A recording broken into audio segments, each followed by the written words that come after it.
इस वीडियो में हम देखेंगे सेल ऑर्गेनल के बारे में। तो बेसिकली सेल ऑर्गेनल यूनिक क्यों है? सेल ऑर्गेनल यूनिक इसलिए है कि सेल ऑर्गेनल जो है वो सिर्फ और सिर्फ यूकैरियोट्स का ही पार्ट है। प्रोकैरियोट्स में सेल ऑर्गेनल्स नहीं मिलते हैं। तो बेसिकली हमें सेल ऑर्गेनल पढ़ना क्यों है, क्यों हमें नीड है सेल ऑर्गेनल्स की? तो हमें पता है कि सेल अलग अलग काम करता है, जैसे कि रेस्पिरेशन करता है। प्लांट सेल की बात करें तो फोटोसिंथेसिस करता है। तो ऐसे अलग अलग टाइप के जो वर्क है वो हमें हमारे सेल ऑर्गेनल्स ही करते हैं। तो सेल ने अलग अलग कंपार्टमेंट बना रखे हैं। वो अलग अलग कंपार्टमेंट अलग अलग काम करता है और उसी कंपार्टमेंट को हम सेल ऑर्गेनल बोलते हैं। तो बहुत सारे सेल ऑर्गेनल्स है, जैसे कि लाइसोसोम है, एंडोप्लाज्मिक रेटिकुलम है, गोल्गी अपैरेटस है। ऐसे डिफरेंट डिफरेंट हमारे पे सेल ऑर्गेनल है। हर सेल ऑर्गेनल का अपना एक यूनिक कैरेक्टर है, अपना यूनिक एक फंक्शन है। तो एक एक करके हम सेल ऑर्गेनल के बारे में चलिए देखते हैं। तो सबसे पहले अगर बात आती है तो ये है एंडोप्लाज्मिक रेटिकुलम। अगर हम एंडोप्लाज्मिक रेटिकुलम की बात करें तो ये एकदम न्यूक्लियस के पास का एक स्ट्रक्चर है। ये हमारे पास न्यूक्लियस है। इस न्यूक्लियस के पास ये हमारे पे जो स्ट्रक्चर है इसे हम कहते हैं एंडोप्लाज्मिक रेटिकुलम। अगर आप ध्यान से देखेंगे तो ये जो लेयर है, ये बाहर की न्यूक्लियस की लेयर है। इसी न्यूक्लियस की लेयर की कंटिन्यूटी में एंडोप्लाज्मिक रेटिकुलम है। तो ये एंडोप्लाज्मिक रेटिकुलम है, ये पैरेलली अरेंज है। और ये जो पैरेलल अरेंजमेंट है इसे हम कहते हैं सिस्टर्निक। और ये एंडोप्लाज्मिक रेटिकुलम ही है जो प्रोटीन का सिंथेसिस करता है। अगर हम एंडोप्लाज्मिक रेटिकुलम की बात करें तो ये दो टाइप के हैं। एक है हमारे पे रफ एंडोप्लाज्मिक रेटिकुलम और एक है हमारे पे स्मूथ एंडोप्लाज्मिक रेटिकुलम। तो इस दोनों में बेसिकली डिफरेंस क्या है? अगर हम डिफरेंस की बात करें तो रफ एंडोप्लाज्मिक रेटिकुलम के पास ये छोटे छोटे कुछ सर्कुलर स्ट्रक्चर है, जिसे हम राइबोसोम कहते हैं। तो राइबोसोम जो है वो सिर्फ और सिर्फ एंडोप्लाज्मिक रेटिकुलम के पास जो है, रफ एंडोप्लाज्मिक रेटिकुलम के पास है। तो इसलिए हम इसे कहते हैं रफ एंडोप्लाज्मिक रेटिकुलम, जहाँ पे सिर्फ हमें राइबोसोम्स मिलेंगे। अगर हम स्मूथ एंडोप्लाज्मिक रेटिकुलम की बात करें तो यहाँ पे कोई ऐसे राइबोसोम के स्ट्रक्चर नहीं है। इसलिए हम इसे स्मूथ एंडोप्लाज्मिक रेटिकुलम कहते हैं। स्मूथ इसलिए कहते हैं क्योंकि इसका जो सरफेस है वो एकदम स्मूथ है। स्मूथ इसलिए है क्योंकि इसके पास कोई राइबोसोम नहीं है। अगर हम फंक्शन की बात करें तो रफ एंडोप्लाज्मिक रेटिकुलम जो है ये प्रोटीन के सिंथेसिस में हेल्प करता है। जबकि अगर हम स्मूथ एंडोप्लाज्मिक रेटिकुलम की बात करें तो ये हमारे कुछ हॉर्मोन्स के सिंथेसिस में मदद करता है, जैसे कि हो गया स्टेरॉयडल हॉर्मोन्स। और स्मूथ एंडोप्लाज्मिक रेटिकुलम एक और काम करता है। अगर हम लीवर की बात करें तो लीवर पे जो स्मूथ एंडोप्लाज्मिक रेटिकुलम है वो हमारा डिटॉक्सिफिकेशन में हेल्प करता है। अगर कुछ टॉक्सिक फूड या फिर ड्रग जो है वो अगर हमारे शरीर में चला गया तो उसे डिटॉक्सिफिकेशन के लिए जो हमें हेल्प करेगा वो हमें स्मूथ एंडोप्लाज्मिक रेटिकुलम ही करेगा। अब दूसरा स्ट्रक्चर अगर हम बात करें तो दूसरा स्ट्रक्चर आता है गोल्गी अपैरेटस। जो गोल्गी अपैरेटस है वो एग्जैक्टली बहुत पास में होता है एंडोप्लाज्मिक रेटिकुलम के। अगर जैसे कि मैं यहाँ पे एक न्यूक्लियस बनाऊँ तो ये न्यूक्लियस है, यहाँ पे ये एंडोप्लाज्मिक रेटिकुलम होगा। ठीक, एंडोप्लाज्मिक रेटिकुलम के पास में ये गोल्गी होगा। तो एक्चुअली गोल्गी का काम क्या है? गोल्गी का काम है कि प्रोटीन की अच्छे से पैकिंग करना। तो प्रोटीन की पैकिंग और उसका ट्रांसफर जो है वो गोल्गी अपैरेटस ही करता है। तो जैसे कि मान लीजिए ये हमारे पास न्यूक्लियस है, ये एंडोप्लाज्मिक रेटिकुलम।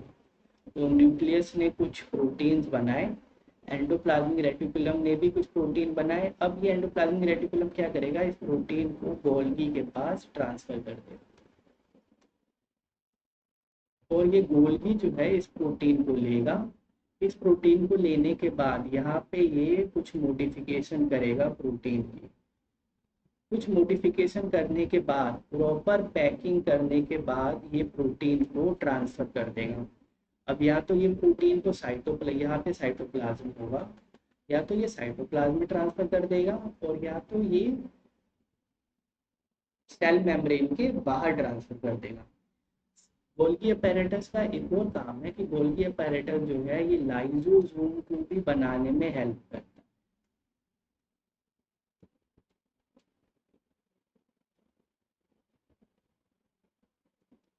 दूसरा अगर हम सेल ऑर्गेनल की बात करें तो दूसरा जो सेल ऑर्गेनल है वो है लाइसोसोम।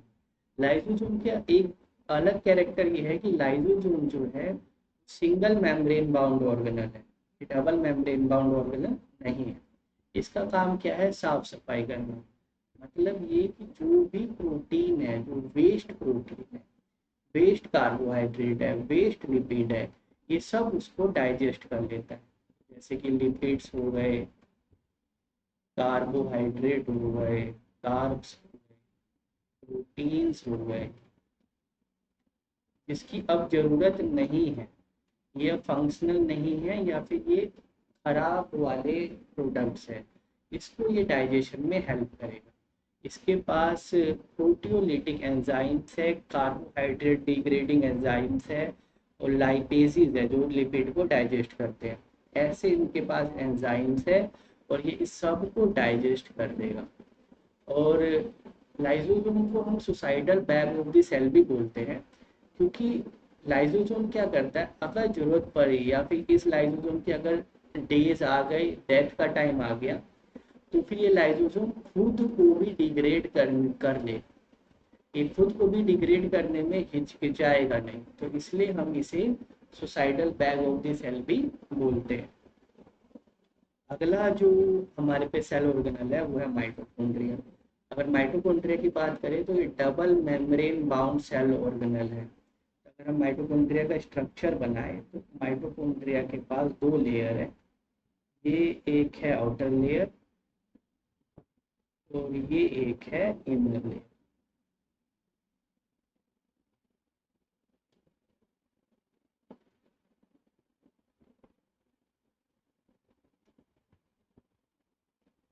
तो ये हो गई आउटर लेयर और ये हो गई इनर लेयर। अगर हम इसमें देखें तो इनर लेयर जो है ये मैंने सीधे नहीं बनाई है, इसमें मैंने कुछ फोल्डिंग्स बनाई है। ये फोल्डिंग्स क्या करता है? सेल सरफेस एरिया को इंक्रीज करने में हेल्प करता है, और इस फोल्डिंग्स को हम कहते हैं क्रिस्टे।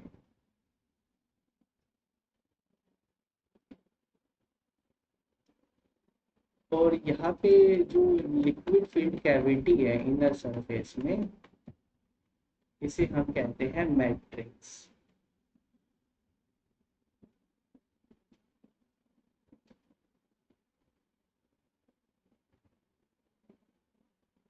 और माइटोकॉन्ड्रिया के पास एक अपना यूनिक कैरेक्टर ये है कि माइटोकॉन्ड्रिया के पास अपना खुद का एक डीएनए होता है,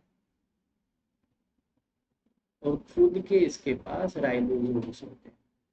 तो खुद का राइबोसोम होने का फायदा ये होता है कि माइटोकॉन्ड्रिया को किसी और के ऊपर डिपेंड रहने की जरूरत नहीं है जब उसे प्रोटीन का सिंथेसिस करना है। और माइटोकॉन्ड्रिया जो है ये एटीपी के प्रोडक्शन में हेल्प करता है। तो एटीपी बनता कहाँ है? एटीपी जो है, एटीपी हमारा इनर मेम्ब्रेन में बनता है। इस तरफ का ही इनर मेम्ब्रेन की तरफ एटीपी का प्रोडक्शन होता है। अब हम प्लास्टिड्स की बात करें तो प्लास्टिड भी एग्जैक्टली माइटोकॉन्ड्रिया जैसा ही है। प्लास्टिड के पास भी अगर हम स्ट्रक्चर की बात करें तो इसके पास खुद का डीएनए होगा, खुद का राइबोसोम होगा। प्लास्टिड जो है ये दो टाइप के हैं। अगर या तो ये कलरफुल हो सकते हैं जिसे हम कहते हैं क्रोमोप्लास्ट, या फिर ये कलरफुल नहीं होंगे, वाइट कलर के जिसे हम कहेंगे ल्यूकोप्लास्ट। तो ल्यूकोप्लास्ट जो है ये वाइट कलर के हैं और ये कुछ फूड पार्टिकल स्टोर करते हैं, जैसे कि स्टार्च हो गए, ऑयल हो गया, प्रोटीन हो गए, सबको ये स्टोर करता है। क्रोमोप्लास्ट जो है वो कलरफुल है और इसका एक सबसे अच्छा एग्जांपल है क्लोरोप्लास्ट। हम क्लोरोप्लास्ट के बारे में देखते हैं। क्लोरोप्लास्ट में जैसे मैंने बताया कि इसका जो स्ट्रक्चर है बिल्कुल माइटोकॉन्ड्रिया जैसा ही है। तो जैसे माइटोकॉन्ड्रिया में दो लेयर थे, यहाँ पे भी दो लेयर है, एक आउटर लेयर है, एक इनर लेयर है। इन दोनों के बीच में जो स्पेस है इसे हम कहते हैं इंटर मेम्ब्रेनस स्पेस। ठीक है। और इसके बाद अगर ये जो जगह है वहाँ पे माइटोकॉन्ड्रिया में हमने क्या देखा, जो जगह थी उसे हमने बोला मैट्रिक्स। यहाँ पे मैट्रिक्स नहीं है, उसकी जगह हम इसे कहते हैं स्ट्रोमा। और ये क्लोरोप्लास्ट का स्ट्रक्चर है, तो यहाँ पे ये जो एक सिंगल है इसे हम कहते हैं थैलाकोइड, और ये पूरे थैलाकोइड को मिला के हम कहते हैं ग्रेनुल। जो लाइट रिएक्शन है, जो हमें पता है कि जो प्लांट सेल है वो सनलाइट का यूज करके स्टार्च बनाता है, अपना फूड बनाता है, उसका जो सिंथेसिस है वो यही होता है, लाइट रिएक्शन यही पे ही होती है। अब हम वैक्यूल की बात करें तो वैक्यूल एनिमल सेल में तो इतना प्रोमिनेंट नहीं है, वो सिर्फ 10 to 20% से ऑक्यूपाई करता है एनिमल सेल में, या उससे भी कम। तो प्लांट सेल में ये बहुत इंपॉर्टेंट है। प्लांट सेल में अगर हम बात करें, प्लांट सेल में ये ऑलमोस्ट 90% स्पेस ऑक्यूपाई करता है। प्लांट सेल में वैक्यूल, वैक्यूल में क्या है, वैक्यूल में सारे फूड पार्टिकल्स, इंपॉर्टेंट चीज़ें स्टोर है, जैसे कि शुगर हो गए, ऑर्गेनिक मॉलिक्यूल हो गए, प्रोटीन्स हो गए, अमीनो एसिड्स हो गए, ये सब का जो स्टोरेज है वो वैक्यूल्स में ही होता है। अगर यहाँ पे हम देखें वैक्यूल्स में, तो वैक्यूल्स में जो बाहर की लेयर है उसे हम क्रोमोप्लास्ट कहते हैं, और अंदर जो है, अंदर सेल सैप होता है। सेल सैप में ही हमारे पास प्रोटीन्स होते हैं, अमीनो एसिड्स होते हैं। सेम ऐसे ही वैक्यूल्स जो है, वैक्यूल्स हमें अमीबा में भी मिलते हैं। ये अमीबा का एक एग्जाम्पल है।